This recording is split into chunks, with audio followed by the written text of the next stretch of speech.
জমজমাট হয়ে উঠল বিপিএলের উদ্বোধনী ম্যাচ। একই খেলা দেখাইল ফরচুন বরিশাল। গত বিপিএলের 10 আসরেও এত আনন্দ উপভোগ করেনি ভক্তরা, যা বরিশাল ও রাজশাহীর উদ্বোধনী ম্যাচ দেখেই আনন্দ উপভোগ করেছে। শুরু হলো 4 ছক্কার জমজমাট লড়াই বিপিএলের 11তম আসর। বিপিএলের উদ্বোধনী ম্যাচে দুর্বার রাজশাহীকে 4 উইকেটে হারিয়ে দুর্দান্ত জয়ে বিপিএল শুরু করলো ফরচুন বরিশাল।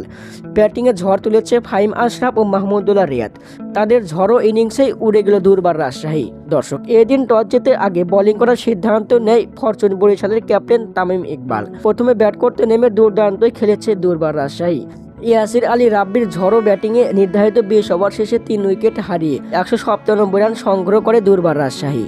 জবাবে পরে ব্যাট করতে নেমে শুরুতেই জিসান আলমের প্রথম বলে আউট হয়ে সাজঘরে ফেরেন নাজমুল হোসেন শান্ত। তার কিছুক্ষণ পরই ব্যক্তিগত 7 রানে আউট হয়ে ফেরেন তামিম ইকবাল। দলীয় 30 রানে 3 উইকেট হারিয়ে বসে ফরচুন বরিশাল। মাহমুদুল্লাহ রিয়াদের 26 বলে 56 রান ও ফাহিম আশরাফের 21 বলে 54 রানের ঝড়ো ইনিংসেই 18 ওভার 1 বলে 6 উইকেট হারিয়ে রান তুলে নেয় ফরচুন বরিশাল।